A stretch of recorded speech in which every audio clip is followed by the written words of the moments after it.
Salut, je vous retrouve pour une vidéo couture. Vous pouvez me trouver sur Instagram sous le pseudo Jeannette Insta. Et on commence cette vidéo où je vais vous présenter un patron Vogue, le numéro 1503. Donc c'est celui-là. Donc il y a deux versions. C'est Rachel Comey qui a fait le patron, donc Rachel Comey. J'ai été regarder, donc c'est une designer américaine qui fait des très jolis vêtements.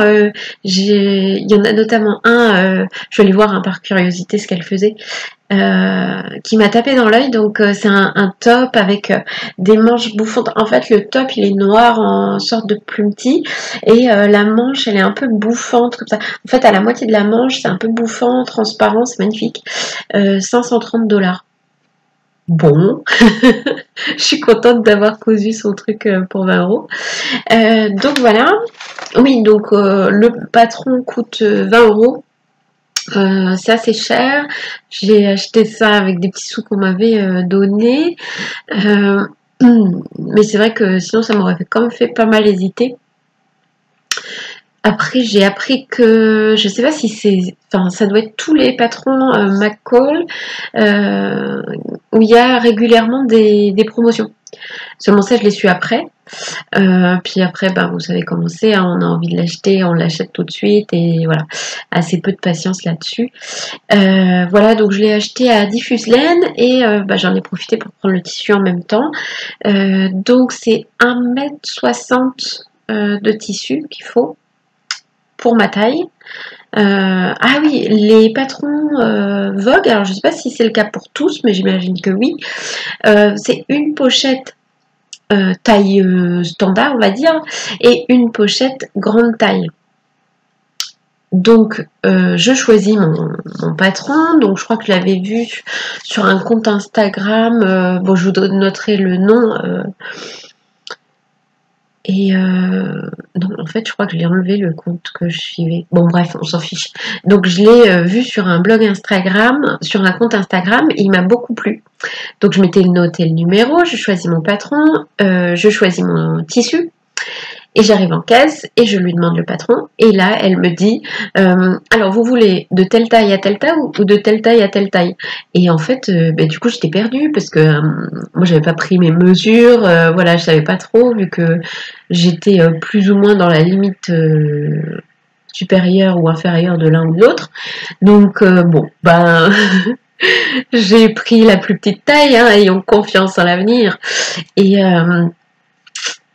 Et donc, il s'est trouvé que la plus grande taille, c'était un peu limite pour ma taille actuelle. Mais bon, du coup, j'ai quand même cousu, hein, le patron, c'est pas gênant. Donc, j'ai pris un tissu rose de chez Rose.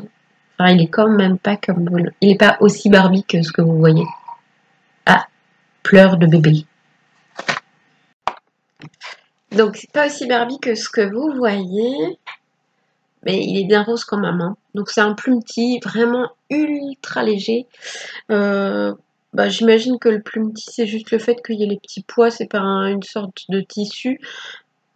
En tout cas, c'est vraiment... j'ai même la trame, elle est encore plus aérée qu'une batiste, hein. Vous voyez, c'est hyper léger. Donc, à porter l'été, c'est nickel. Donc ça, c'est la deuxième version de ce patron que je fais. La précédente, c'était l'année dernière. Donc, comme mon poids aussi un peu... peut-être pas une semaine à l'autre, mais schématiquement, c'était une semaine je le mets, une semaine je peux plus le mettre. Et puis ensuite, mon poids s'est stabilisé à la hausse, donc dommage pour moi. Je l'ai mis de côté. J'ai perdu un peu de poids. J'ai essayé de le rechercher. En fait, je l'ai paumé. Aucune idée de où se trouve ce haut. C'est dommage parce qu'en plus, j'aimais beaucoup le tissu. Mais bon, je vais bien finir par retomber dessus. Je l'ai quand même pas jeté, j'en sais rien. Voilà, donc ça, c'est la deuxième version que j'avais déjà coupée l'année dernière. Donc, je m'étais dit, je fais les projets que je m'étais dit que je ferais cette année. Donc ça, c'était fait. Et ensuite, je vis de les projets tampons qui sont en cours depuis longtemps. Donc là, pour le coup, c'était coupé depuis l'année dernière. Et voilà, fallait que je le couse. Hein. Surtout que je l'aime beaucoup. Hein. C'est un chouette patron. Donc, pour la construction. Alors, attendez, parce que j'ai mis le bazar entre temps. Hop. Ouais, je vais vous montrer sur le papier, ce sera plus simple. J'ai peut-être même le plan. Voilà, le dessin technique. Donc moi j'ai fait la version A. Mais la version B, elle est sympa. J'aime pas trop le col, mais j'adore les découpes. Voilà. C'est sur l'autre version. C'est sympa là, c'est des découpes sur le chemisier. En plus, je pense que enfin, j'ai pas regardé dans le détail, mais à mon avis, on peut jouer éventuellement sur des couleurs, ça peut être très sympa. En tout cas, c'est pas du tout ce que j'ai fait. Hein. Moi, j'ai fait celui-là. J'ai fait celui-là sans les bracelets de manche. Donc, tout simple. En fait, c'est rapide à coudre. Il n'y a pas de grosses difficultés, même si c'est pas un projet ultra débutant, il y a quand même quelques petites techniques à connaître. Mais donc, en fait, à la place d'avoir les épaules droites, en fait, on assemble devant le dos. En fait, on fait un rentré préliminaire en fait sur chaque pièce et on vient les chevaucher l'une sur l'autre. Et puis là, c'est froncé et attaché, sachant qu'à l'arrière, c'est pas froncé. Je trouve qu'il est vraiment... Enfin, les détails sont bien pensés. Voilà, on va voir en détail, mais c'est vrai qu'il est pas mal fait. Par contre, les explications. Les explications, il faut penser qu'il y a 5 pages recto verso d'explications. Donc, s'accumule la version A, la version B, le français, l'anglais, l'allemand. Sauf que pour le français, ils ont détaillé par texte les explications et les schémas techniques, ils ne sont que sur la version anglaise. Ça le fait pas du tout parce qu'en fait il y a des points quand même qui sont un peu techniques. Moi c'est vrai que je fais pas souvent de rentrer au biais. Donc ça c'est l'intérieur. Voilà. Donc ça j'en fais pas souvent. Donc je voulais bien m'aider d'un schéma technique. Au moment où il faut raccrocher le dos et le devant pour savoir quelle partie va l'une sur l'autre, tout ça. Enfin voilà, je voulais être sûre de moi. Donc bref, moi j'aimais bien avoir les schémas techniques. Et du coup, mais passer de l'un à l'autre, du recto au verso, enfin franchement, ça rend fou ce truc. C'est pas possible, c'est pas possible. Je sais pas, est-ce qu'il fallait recopier le français pour le mettre à côté de l'anglais, enfin j'en sais rien, mais franchement c'était pas clair. Voilà. Qu'est-ce que j'avais d'autre à dire? Le biais, il est dans le tissu, ça c'est plutôt sympa. C'est quand même nettement plus propre que d'ajouter un biais du commerce voilà, qui serait déjà trop large. Ça se serait vu surtout sur un tissu aussi fin. Et la pièce est dessinée. Mais moi j'adore. Enfin, je me dis, alors j'ai horreur de ça. Dessiner un rectangle de 60 par 2 cm, voilà, enfin après, je comprends qu'il n'y a pas besoin d'une pièce pour le faire. Et en même temps, c'est un patron. Donc un patron, il y a une pièce, on la dessine, on la recopie ou j'en sais rien, mais en tout cas, c'est dans le patron, quoi. Ah non, mais ça, j'ai horreur de ça, redessiner les pièces, ça me plaît pas du tout. Donc voilà, là c'est inséré dedans. La construction, elle est simple, donc il y a des pinces uniquement dans le dos. Il n'y a pas de pince poitrine. Donc ça, bon, je suis moyennement convaincue, comme j'ai de la poitrine, bon, qu'il n'y en ait pas, c'est pas le plus ayant pour moi. En tout cas, il y a ces petites pinces à l'arrière. J'imagine que c'est pour que les omoplates fassent leur vie, je ne sais pas. En tout cas, elles ne dérangent pas et certainement qu'elles apportent quelque chose. Donc il y a ces petites pinces à l'arrière.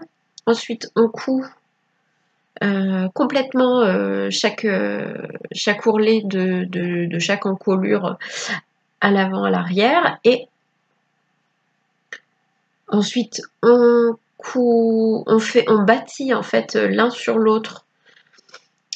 C'est parti devant derrière, et ensuite on construit la manche, on vient la raccorder, tout ça.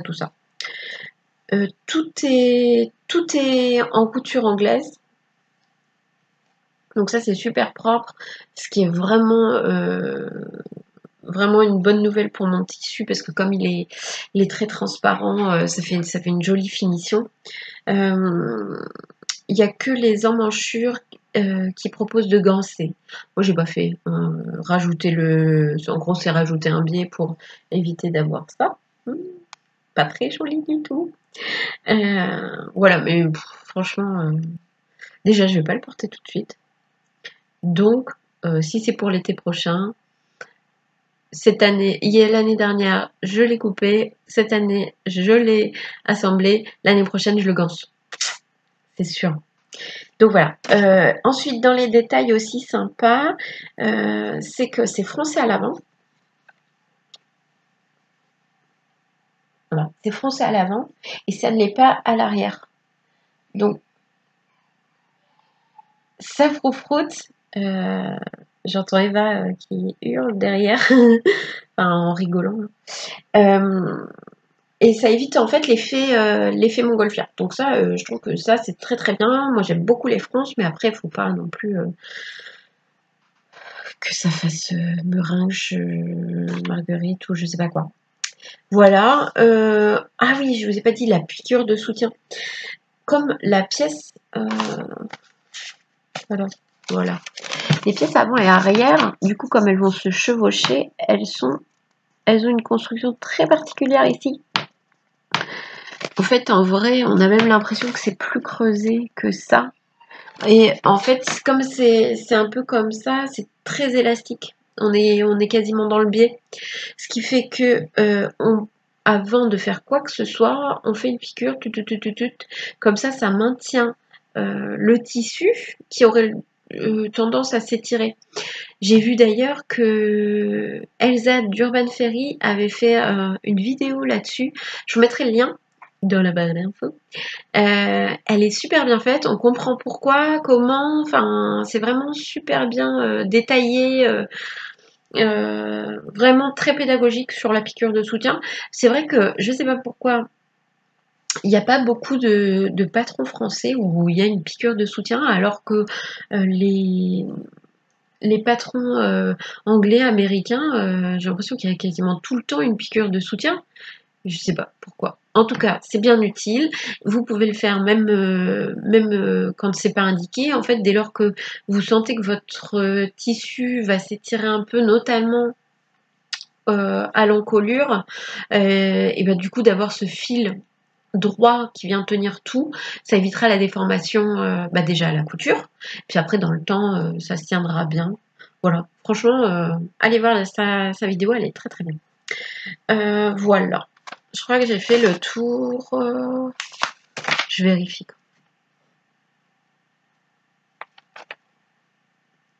Non, voilà. Donc voilà, j'ai fait le tour. Petit patron, je vous le remontre, qui est là. Donc c'est le 1503 de chez Vogue. Voilà.